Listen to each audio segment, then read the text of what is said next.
You're about to say something. Maybe it's a joke, an opinion, or a question you're genuinely curious about. But then, you stop. This video is about that moment of hesitation, the moment an invisible hand in your mind reaches for the volume knob. I want to explore why people are becoming quieter. Not just in authoritarian states where silence is imposed by force, but in free societies, where we impose silence on ourselves. In China, the state doesn't wait for you to hesitate. It makes the decision for you. According to Reporters Without Borders, China ranked 172nd out of 180 countries in the 2024 World Press Freedom Index, practically rock bottom. Freedom House's Internet Freedom Score? 9 out of 100. It's one of the most suffocating digital environments on the planet. 8964. Winnie the Pooh. Lying flat. Certain words trigger automatic censorship. They're just words, but post them and your content vanishes. Push harder and your account disappears entirely. In 2022, during the White Paper protests against China's zero-COVID policy, people held up blank sheets of paper. No words, no slogans, just emptiness. And yet the system censored even that, the blankness itself. When silence becomes speech, and that silence is then suppressed, you're looking at a system with no exit. Of course, the consequences don't stay digital. Investigations, detentions, and worse await. The chilling effect isn't about fearing a deleted post. It's the terror of not knowing what might happen to your life next. What about us? Most of you watching this probably don't live in China. Chances are you live in a democracy where the Constitution guarantees freedom of expression. You won't be hauled away by state security for using the wrong word. And yet, according to a 2020 Cato Institute survey, 62% of Americans said the political climate prevents them from sharing their views. Nearly 2/3 of the population engaging in some form of self-censorship. This isn't a legal problem. If China has the party, we have the crowd. If China has the Great Firewall, we have social reputation. The punishment isn't prison, it's stigma. It's classification. It's being shoved into a box before you even finish your sentence. How do we handle disagreement these days? The question has shifted from "what do you think" to "whose side are you on?" Background, gender, political affiliation. Before ideas are even exchanged, we scan for key words to determine if someone is friend or foe, safe or dangerous. The change is clear. Conversations used to be about finding common ground. Now, they're increasingly about finding differences and using them as ammunition. So, we adapt. Before speaking, we run the mental calculator. Will this cost me? How will I be labeled? Is this risk even worth taking? In China, the government hits mute. In free societies, we hit mute on ourselves. The mechanisms differ, but the sound of silence is the same. Self-censorship isn't a modern invention. For thousands of years, humans have adjusted their volume to avoid being cast out of the group. Reading the room. It's a social survival instinct developed in tightly interdependent communities to minimize unnecessary friction. There has been progress, of course. We no longer burn witches at the stake. The Inquisition is gone. But less punishment doesn't mean no pressure. If the hammer of the past targeted nails that stuck out, the sandpaper of today smooths down rough edges. The urge to paper over disagreements. Nodding along when you actually disagree. Laughing at jokes that aren't funny to keep the peace. That's the tax of civilization, what we pay for social safety. Then, something came along and changed everything. A world where even the most trivial words are permanently stored, searchable, and shareable. For most of human history, conversation was like smoke. Words floated in the air and then dispersed. Someone might remember, but there was no evidence. Not anymore.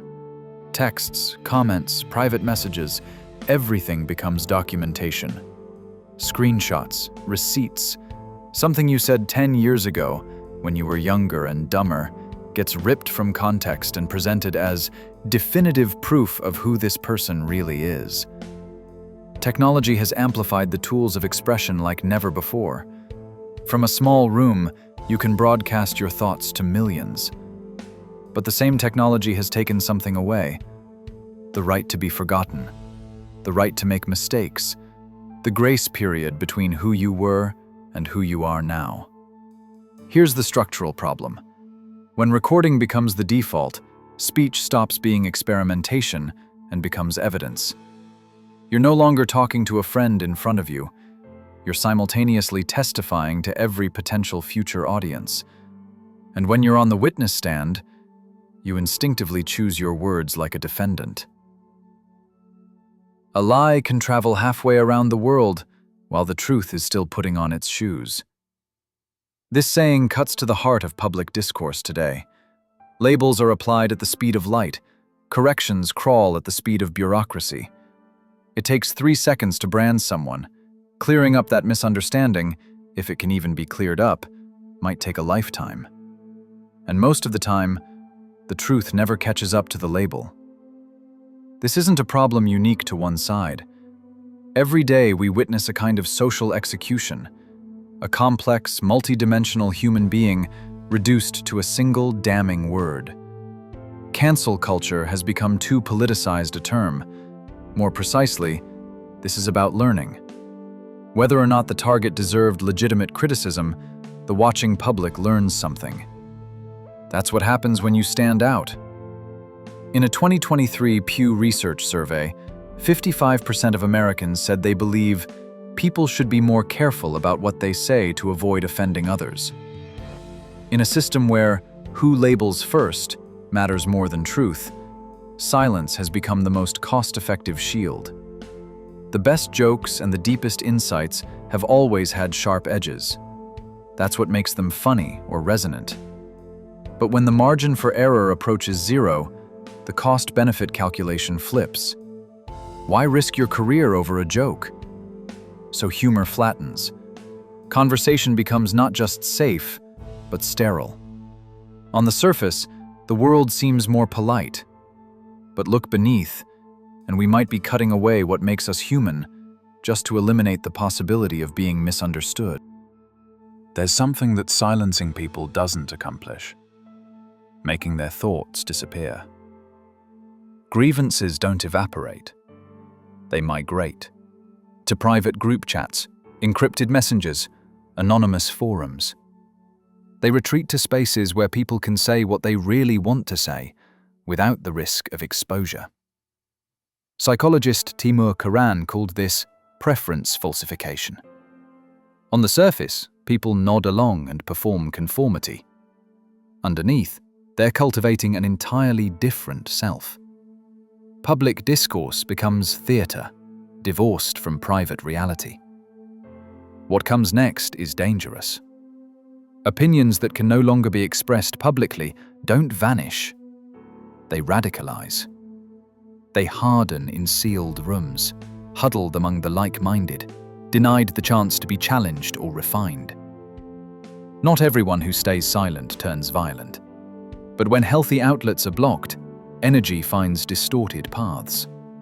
Conspiracy theories, extremist communities, cynicism, hatred. When people feel that words can't change anything, they start looking for means other than conversation. Historically, societies that blocked communication never became more peaceful. They moved toward internal pressure, building to a breaking point. How does public discourse feel to you right now? Some might say it's become more considerate, more careful, Others might say it's more frightening, like walking through a minefield. Still others might call it more calculated, less real. Maybe all three are true at once. The one thing I know for certain is this: the moments when we turn down our volume are multiplying, and the mental checklist we run through before speaking is getting longer. When do you turn down your volume? Is it your reputation at work, or the fear of how fast a label can be hurled at you? And on the flip side, what's your threshold for deciding, I need to say this, even if it costs me? I want to hear your story. Leave it in the comments. I'm especially curious about perspectives from different cultures and environments. The more viewpoints we gather, the clearer this blurry picture becomes. Thanks for sticking around until the end. Take care, and I'll see you in the next video.